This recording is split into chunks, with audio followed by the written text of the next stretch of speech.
Even now, in a film about the priesthood, somewhat inevitably I find myself talking mostly to middle-aged men, priests and ex-priests. Women who traditionally did the heavy lifting in terms of faith remain on the sidelines when it comes to the conversation. They've literally been painted out of the picture. I think my awareness of vocation came very strongly when I was 17. And actually when I just arrived in Trinity College. I had a very strong religious experience, which completely took me by surprise. It certainly wasn't planned. An experience of God's love flowing into me. I got a sense that I had a calling to priesthood. Now, this was Ireland in 1974. Priesthood was only for men. Only men got called. I never challenged it. I never discussed it. I didn't have any plan for religious life or anything. So did you try and resist it? Of course. I mean, first, I thought I was going mad.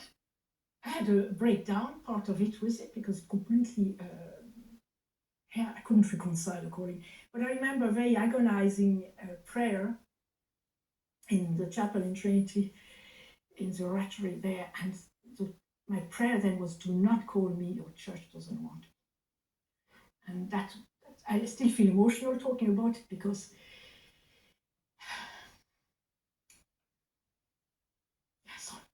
No, that's okay. So it was very painful. It was very yeah, I'm sure it was. Yeah. By then I realized I had a sense of calling, but I realized the level of blockage, and that was it. But I was caught between a strong calling and an equally strong barrier. Despite getting married and raising a family, Soline's calling to the priesthood returned stronger. She would celebrate the Eucharist in her own home, knowing she could never be a priest. If some rogue bishop ordained you as a priest, what would happen to you, like, as a Catholic? I was warned by the Archbishop of Dublin, whom I met, and I've been open because I've celebrated Eucharist since 1996. I was warned of excommunication. I know that you, like, it's not a choice for in many ways. Well, it's a call. I think to me it's a call. But why part of an organisation that is inherently sexist, and many would argue that it's actively hostile to women? Well, the founder and the one who sustains the church, I mean the Holy Spirit, sustains, is not sexist. And ultimately what I always said is that I didn't choose it. I did not choose. Why did our church lose its way? Is it just that it become too big, too corrupt, too bloated? It bought into power, and it bought into wealth, and into status and influence. And these were all the temptations Jesus warned his disciples.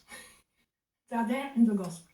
The price for it was, as we know, but sadly the most vulnerable people bought the price for it. The children, as we know, but the abuse and lives destroyed in many ways. The God who sends people for eternal torment. The worship was of a cruel God. Yet you still want to be a priest in this organisation. Well, I can reassure you this organisation doesn't want me, so it won't be happening. As a parish priest in Way,